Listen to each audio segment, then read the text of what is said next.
Portanto, continuamos a olhar mesmo para esta situação no segundo dia, onde que esperamos que, portanto, o Comitê Central sente para discutir a figura é a pergunta do dia. E para também nos ajudar a analisar esta situação, trago Gerson da Silva, ativista social, que irá também nos ajudar a trazer algumas outras abordagens relativamente a esta situação. Gerson, bom dia para si, é um prazer enorme e já lhe coloco esta questão. Hoje seria igual diríamos, desapontar os moçambicanos se o Comitê não discutisse a figura do Diego Pimenta que vai avançar para os pleitos eleitorais? Bem, muito bom dia. Queria agradecer o convite e agradecer a todos pelo convite, acima de tudo, e agradecer a todos que nos vêem do outro lado da tela. Bem, indo à questão que me coloca, este é um assunto que deixa uma pulga na orelha de qualquer moçambicano que quer ver um Moçambique a crescer. Mas se formos já prestar atenção nesses últimos tempos, nós vamos perceber que parece que não é a intenção do presidente Nyusi deixar o poder. Primeiro, começou a existir rumores de um provável terceiro mandato que veio a declinar devido às razões que só eles sabem quais são, mas que pelo menos a nossa Constituição não prevê isso. Fim dos quais começou-se a admitir a possibilidade de ser declarado um estado de emergência devido aos conflitos que se vivem no norte e que eventualmente poderiam se arrastar para outras zonas. Discutiu-se isso no seio da sociedade civil, nos órgãos de comunicação, de comunicação, que até estranhamente apareceu o presidente do maior partido da oposição também a dar ênfase a esta teoria como se o terceiro estado de emergência pudesse até beneficiar a própria Renamo, o que também era muito de estranhar. A fim dos quais agora entramos para uma nova versão que, afinal de contas, das duas versões que aparentemente declinaram-se ao fracasso, hoje aparece com uma outra terceira. A essas alturas não se conhece o provável candidato do Partido Frelimo. E isto não é só no Partido Frelimo, faço o termo por extensão, nós vamos analisar que isto vive-se pouco por todos os partidos, quer o MDM, quer a Renamo. Isso só nos remete a uma única conclusão, que não é necessariamente a substituição de um ou do outro, mas parece que acaba sendo uma luta de gerações. Parece que as gerações mais velhas, sobretudo os da terceira idade... Entende que esta morosidade demora entre diversos partidos, porque estamos a falar dos três mais sonantes, nenhum deles até agora sentiu-se confortável com esta questão da realização do Congresso, ou pelo menos de citar os candidatos que vão correr aos pleitos eleitorais. Na sua opinião, no seu pensamento, trata-se de uma luta de gerações? Claramente, porque se nós formos já perceber, parece-me que posso estar enganado, mas há uma tendência clara de uma geração, de uma classe ou os da terceira geração não darem oportunidade às novas gerações para ocupar. O resultado disto, nós vivemos uma monotonia, o país encontra estagnado, não há injeção de sangue novos, isso a todos os níveis, e o resultado é este: encontramos um grupo com certos poderes a tentar manipular o país todo, como se os 30 milhões de moçambicanos estivessem de acordo com 3 ou 4 pessoas neste país. É repudiante. Moçambique hoje tem novas gerações, há jovens muito inteligentes, não precisa ser jovens do Partido Frelimo, jovens do Partido Renamo, MDM, da sociedade civil. Falo de jovens, os que compreendem a idade de 18 a 35 anos, jovens que podem dar a este país muito e lutar para o desenvolvimento deste país. Mas nós encontramos este país estagnado, encontramos este país a reboque de um grupo de pessoas que acabaram hipotecando até o nosso futuro, o futuro das próximas gerações, e nós vivemos num país incerto, um país em que cada dia é uma incerteza, não se sabe, estes problemas políticos vão acabar por arrastar toda uma sociedade só por conta de casos isolados. Falava sobre a questão das clivagens que têm a ver muitas vezes com as gerações.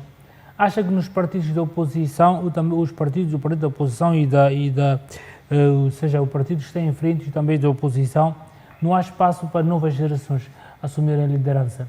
Isso está mais do que claro. Só para citar um exemplo recente, nós olhamos hoje nós acreditávamos que a Renamo era o pai da democracia, e a Renamo vinha publicamente exigir a democracia do próprio Estado, de outros partidos, mas fomos notar recentemente que a Renamo tiveram que recorrer a um tribunal para marcar o Congresso. Isto é só um dos exemplos. A Renamo hoje não aparece com nenhum candidato, ainda continuam a manter aquele general. Não sei porquê, porque na minha modesta opinião e a organização que eu represento não agrega valores à sociedade moçambicana. Se formos a visitar desde a sua entrada em 2018 para cá, não houve mudanças em todos os aspectos. Parece que está mais conformado com os ganhos do erário público que necessariamente uma mudança. Se formos a visitar bem mesmo, ou se formos a conversar com eles, vamos perceber que eles não lutam necessariamente para chegar ao topo do poder, ou seja, parece que a luta mesmo é para ser o segundo mais votado e para beneficiarem dos ganhos, que são 70 milhões, salvo erro, por ano, dividido, acaba sendo 5 milhões por mês para gerir. Então, nós estamos a falar de candidatos que não agregam valores à sociedade moçambicana, não aparecem publicamente a trazer um projeto para Moçambique de inclusão. Nós encontramos um país estagnado, encontramos um país parado no tempo. Por quê? Porque um grupo de pessoas, faço o termo, acabaram hipotecando as futuras gerações e o resultado é este. Pegando assim, por exemplo, as palavras do antigo presidente João Kishi-Sando, que diz que o problema das agendas não é muito importante, até porque abria espaço e dizia que é normal que essa agenda, por exemplo, da substituição, da sucessão do parte do presidente não goste, mas não quer dizer que não vai se discutir essa situação. Acha que hoje os moçambicanos vão ter, pelo menos, o candidato do partido, pelo menos já claro de quem será a pessoa que vai ocorrer os pleitos eleitorais?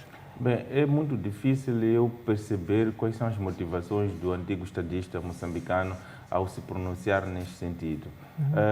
Também o outro problema que se coloca, eu não faço parte do Partido Frelimo e nem pretendo fazer, então será um bocadinho difícil eu trazer algum tipo de relação ou uma afirmação que vai de acordo com a exatidão ou de acordo com o pronunciamento antigo, mas quer me parecer que é mais uma manobra dilatória para não preocupar a sociedade moçambicana, no sentido de que eles estão a viver uma paz, que vão resolver este problema, que não existe clivagem. É muito bom para fazer transparecer uma imagem que a Frelimo é uma organização... Sim, na sua opinião, que está-se a ensaiar aqui mais uma situação que, eventualmente, os moçambicanos podem hoje não conhecer ainda o candidato?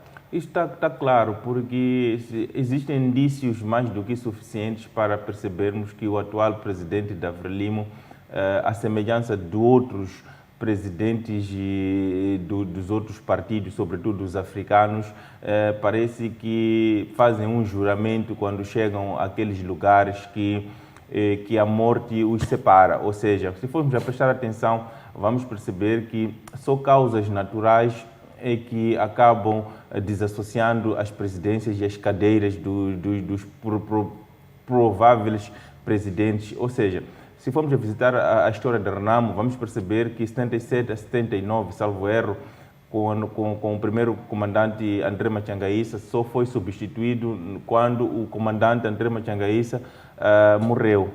Entrou o Afonso Maceta Macasso de Acama, que com muito respeito o tenho, também esteve no partido até 2018, só foi substituído com a morte dele. Vamos visitar um bocadinho a história do MDM, vamos fazer da sua fundação Até então, o MDM era conduzido pelo então falecido Edil David Simango, que também, depois da sua morte, sucedeu o seu irmão. E pronto, continuamos. Agora, a Frelimo já traz uma vertente um bocadinho mais, ou seja, são um bocadinho mais cautelosos, porque o presidente Chissano esteve a governar o partido por 18 anos, salvo erro. Depois, a sucessão foi o presidente Armando Emílio Guebuza, mas parece-me que depois de ter entrado o presidente Nyusi, parece que a história já volta ao pensamento africano que vigora no seio de alguns líderes, assim, já voltam à carga, ou seja, parece que estamos habituados ou estão a forçar... Na sua opinião, o presidente Nyusi não quer sair? Definitivamente, o presidente Nyusi apresenta indícios de que não quer largar mesmo a presidência. O poder é tão doce, que ele não imagina a possibilidade de se tornar uma pessoa igual a mim, sem nenhum tipo de poderes neste país, e acaba se tornando vulnerável. Mas justamente tem alguma explicação, né? Porque se formos já perceber, hoje, recentemente, tivemos a ver as declarações do Manuel Chang, em que esteve a convidar o presidente Nyusi para um processo. Também pode ser uma das razões. Se calhar a outra razão é mesmo a proteção que o próprio... Ou seja, acha que o título... Na sua opinião, o presidente do partido tem emissário do poder por algum momento achar que pode perder esta imunidade? Também pode ser uma das possibilidades. Eu quero acreditar que seja mesmo a possibilidade mais real, no sentido... E a outra também, pronto, onde nós estamos, sempre criamos inimigos. E os inimigos hoje, quando temos inimigos internos, inimigos externos, bem, são apenas possibilidades, não são ideias acabadas. Mas a verdade é que nós precisamos, para o presidente Nyusi ter entrado no partido Frelimo a governar, porque alguém saiu. Então é uma questão de lógica, é uma questão de bom senso. É preciso que as pessoas abandonem a particularidade de estar sempre o uso da força. Nós devemos ter uma África livre de guerras, uma África livre de problemas. Aliás, essa é uma das grandes razões que leva a África sempre a um banho de sangue, sem exceção. Se formos a visitar um bocadinho a história de Moçambique, vamos perceber que, à luz de 16 anos, foi justamente porque o partido Frelimo não aceitava a entrada de outros partidos, não aceitava eleições, e aconteceu o que perdemos então, já. Então, a tal democracia no partido Frelimo, na sua opinião, fica por terra, diríamos, estas situações que vais despolitando, porque entende-se, olhando também as palavras aqui do próprio secretário Roque Silva, que dizer que na Frelimo não basta querer, tem que ser querido para poder assumir o poder. Bem, eu não iria muito generalizar. A Frelimo, como qualquer organização da sociedade civil, organização política, congrega vários tipos de pessoas. E nessa diferença de pessoas existem pessoas com várias mentalidades, e não podemos generalizar. Mas a verdade é que existe um grupo de pessoas na Frelimo que parece que privatizaram o partido.